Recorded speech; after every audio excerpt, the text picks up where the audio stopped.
Before she's even unpacked her bridal chest, she's handed a broom, a bucket, and a lifetime of chores. In the Amish world, a new bride doesn't step into romance. She steps into rhythm. And what she learns in those quiet kitchens and muddy barns changes her forever.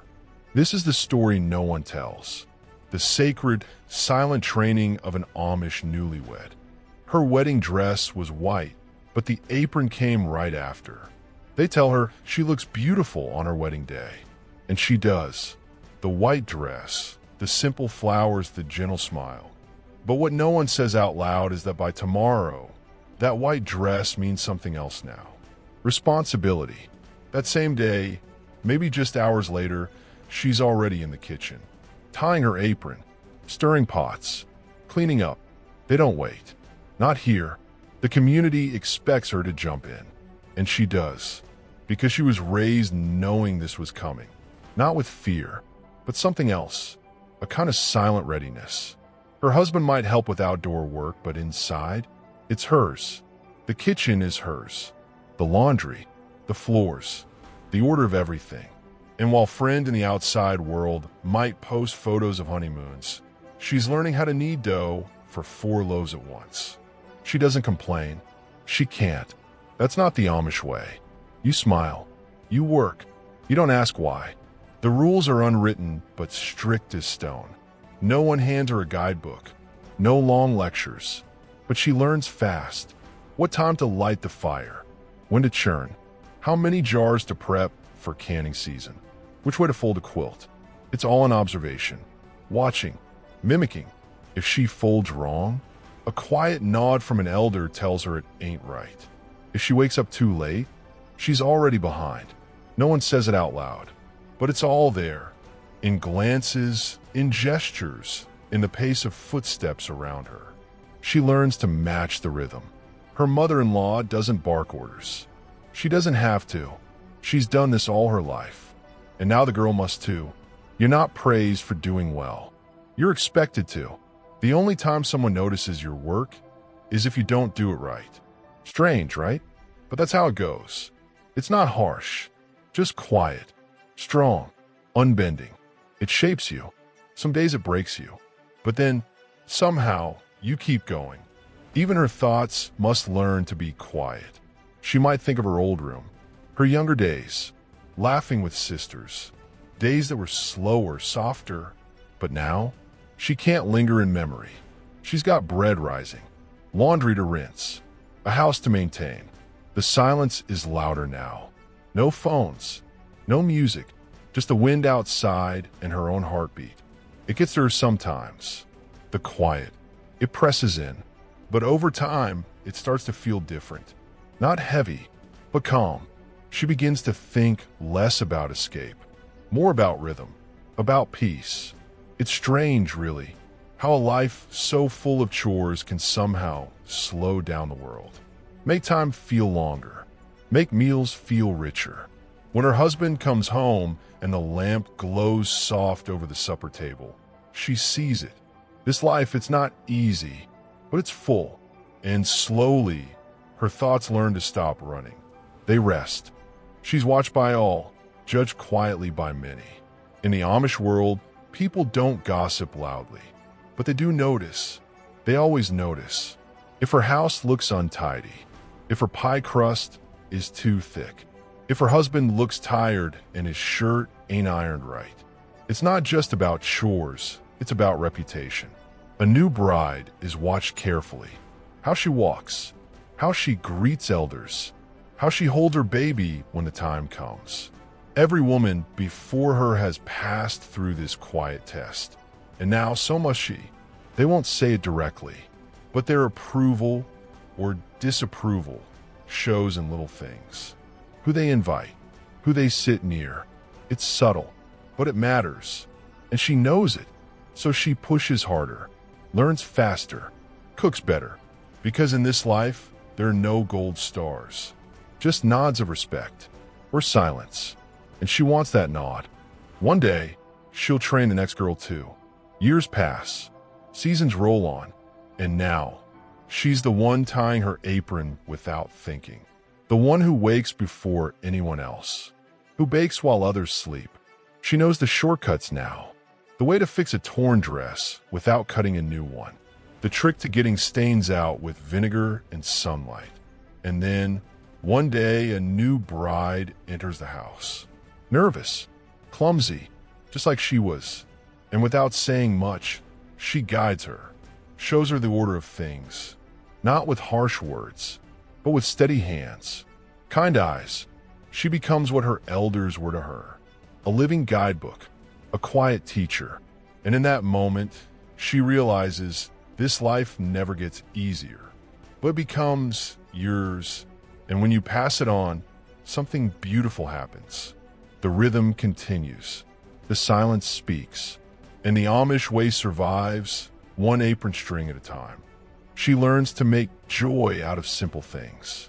There's no Netflix, no mall, no spa weekends. So where does joy come from? For the Amish bride, it's different. It's in the bread rising just right in the oven, in the warmth of laundry fresh off the line, in the sound of chickens clucking, kids giggling, horses trotting past the window. Tiny moments, ones that most folks in the outside world don't even notice. But she does, because when your life is built around simple labor, small things shine bright. Her husband coming in from the fields with muddy boots. She doesn't sigh, she smiles, because he worked hard, and her job now is to make sure there's hot food, clean water, and comfort. Not flashy comfort, but the kind that's felt. And sometimes when the sun hits the table just right during supper, she pauses for just a second and thinks this is enough, maybe even better than enough. Chores become her meditation, her quiet power. At first, she dreaded it. The unending loop. Dishes, sweeping, laundry, kneading, stitching, repeat. But somewhere along the way, it changed. She doesn't think about the chore anymore. Her hands just move, and in that movement, she finds peace. It's like her thoughts quiet down. Her breathing steadies. There's no rush, just flow. No distractions, just task. And while outsiders might call it boring, she knows better. It's her rhythm, her ground, her control. While the world outside races through screens and noise, she stands still, doing one thing at a time. It's not old-fashioned. It's sacred. And with each dish she wipes clean, each floor she sweeps, she claims her own kind of power. Quiet, invisible, but strong, unshakable. Her body hurts, sometimes her heart too, but she keeps going. She doesn't talk about it, but yeah, it aches. Her back, her hands, some days her spirit, especially in the beginning, when she's unsure, when she's still learning, when her efforts go unnoticed. And some mornings she looks at the pile of laundry or the heavy pot and just sighs. No one sees that moment, but it's real. Still, she doesn't stop. Not because she's forced to, but because there's pride buried deep in that exhaustion. This work, it means something. It's her love language, her offering. And even when it feels like too much, she remembers her mother, her grandmother, all the women who walked before her. They did it too, and they didn't quit. So she won't either. She'll stretch her sore hands, tie her apron again, and keep going, because someone has to, and because, maybe without saying it, she wants to. The world doesn't see her work, but it runs because of her. There are no awards, no likes, no applause. But let's be honest, without her, everything stops. Meals don't appear, clothes don't get cleaned, the house doesn't shine, the garden wilts. She's the center of the home's heartbeat, and yet she stays in the background, almost invisible. That's the Amish way. Quiet service, silent contribution. But make no mistake, her presence is mighty. When she falls sick, the whole routine tilts. Everyone feels it. That's when they realize, oh, she was doing all this, all along. And maybe no one says it directly, but they know. She's the root, the soil, the warmth in winter, the order in chaos. And deep down, even if she doesn't hear "thank you," she knows her worth. One day, they'll say her name softly, with respect. She won't be remembered for fame, not for money, not for selfies or speeches, but for the pies she baked in winter, the handmade quilts, the way her house always smelled like something fresh and warm, for how she raised her children to be kind, for how she never let a guest leave hungry. One day, after she's gone, others will speak of her in whispers. She worked hard. She never complained. That woman, she could handle anything. And that's the highest honor in her world. To be remembered not loudly, but deeply, with quiet respect, with nods, with stories told around dinner tables. And that's the life she lived. Hard, honest, full. It wasn't always joyful, but it was meaningful. And in every chore, every stitch, every step, she left her mark. Quietly, steadily, like all the strong Amish women before her. Seasons teach her what no one else can. Summer hits different when you're Amish. It's not beach trips and ice drinks. It's sweat, dirt under fingernails, the garden growing wild and fast, canning jars stacking up like towers of time, tomatoes, beans, beets, all needing care. And she's there, at dawn, picking, cleaning, sealing. Her fingers move faster than her thoughts now. Autumn follows close. Cooler winds, heavier quilts. She's hauling in squash, peeling apples, making butter. Winter? That's another story. The snow falls quiet. Chores don't stop, they just shift. Firewood, candle making, mending, more cooking, more cleaning. It's endless, sure, but not in a way that breaks her. It builds her. Each season carves out a different strength in her. Nobody explains this part, the part where time becomes a teacher. But it does. It whispers, keep going, and she listens. She learns to love in actions, not in words. You won't hear a lot of "I love yous" in an Amish home. It's not their way. But if you look closer, you'll see it. The extra slice of pie left for her husband. The way she makes sure his shirts are folded smooth. Or how she warms the baby's blanket by the stove before bedtime. That's how they speak. Through hands, through care. And she learns this too. At first it feels strange. She might come from a home where feelings were said out loud. But now it's about service. That's love here. She may not be told she's appreciated. But when her husband stays longer at the table after supper, when her mother-in-law quietly hands her the family recipe book, that's the language. Silent affection, deep-rooted care. You start seeing it everywhere once you know what to look for. And she does. Eventually, she starts speaking it too. There are days she wonders what if. She doesn't say it out loud, but it comes. That thought, that wandering. What if she'd chosen different? What if she'd waited, traveled, seen the world? The questions come at night, when a fire burns low and the dishes are finally done. Just a flicker of a thought. What would it feel like to not carry this much weight? Would freedom taste different? Lighter? But then she looks at her child sleeping, at the home she built with her hands. And slowly that what if quiets, not because she forgot it, but because she answered it, with a life full of hard, sacred work. A life that doesn't shine on magazine covers, but one that pulses steady, warm, real. She still wonders sometimes. She just doesn't linger there long. Her tools aren't fancy, but they hold history. The broom she uses? Old, handle smooth from years of grip. The cast iron skillet? Heavy, seasoned from generations of meals. Even the sewing needle, passed down. These aren't just objects. They're memory. They carry stories in them.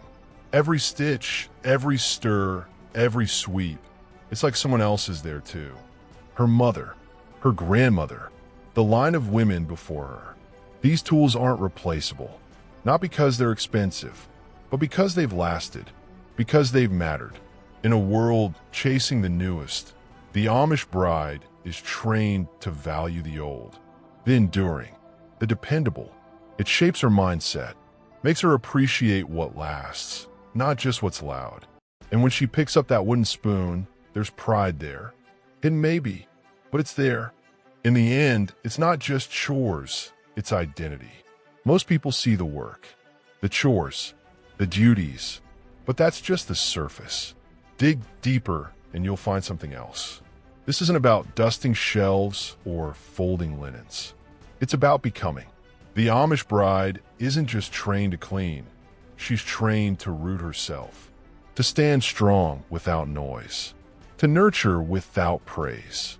Every dish scrubbed, every stitch sewn, those aren't tasks. They're affirmations, quiet ones. This is who I am. This is what I give. And somewhere in all that work, she starts to see it too. This isn't a burden. It's a role, a heritage, a rhythm, a kind of quiet poetry. Not everyone gets it, but that's okay.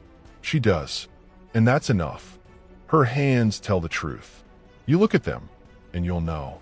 Her hands, they're not soft, not painted, no polished nails or gentle palms.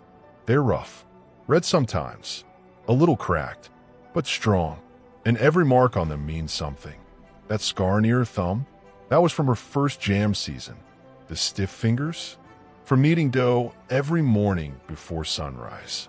Her hands don't hide anything. They tell the whole story of a girl who stepped into womanhood with a wash basin and an apron, who learned patience by scrubbing, grace by folding, and strength by never sitting still. The world measures beauty by smoothness. The Amish, they measure it by endurance. And in that way, her hands are beautiful, honest, lived in, true. Sisterhood is silent but strong. She's not alone. Not really, even though it feels like it some days. But when the sun is just peaking and smoke starts curling from chimneys all around, she knows. Other women are up too, stirring pots, hanging clothes, feeding babies, a quiet army of wives and mothers. And when they gather at weddings, church, funerals, they don't brag. They don't compete. They nod. They pass recipes, advice, a glance that says, I know. That's all. It's not loud. It's not showy, but it's there. A quiet circle of sisterhood, built not on words, but on shared lives, shared chores, shared strength. That connection keeps her going, even when the baby's crying, or the rain ruins the laundry. She remembers others are doing it too, and suddenly, she feels less tired, a little lighter. Her life isn't measured in days, but in cycles. Monday is for laundry, Tuesday, ironing, Wednesday, mending, Thursday, baking. It repeats. Every week, every month. It never ends. But that's the point. Her life isn't counted in weekends or holidays. It's felt in rhythm, in repetition. Some might call it dull, but she sees it as grounding. When life spins fast, her days don't change. They steady her. The routine gives her time to think, to reflect, to breathe. She doesn't dread Monday. She expects it, like a faithful old friend showing up at the door again. Predictable, comforting. In that loop, she finds peace. Some freedom too, ironically, because the world outside keeps chasing variety. New things, new faces. And here she is, finding joy in the same tasks, week after week. There's something powerful in that, something sacred.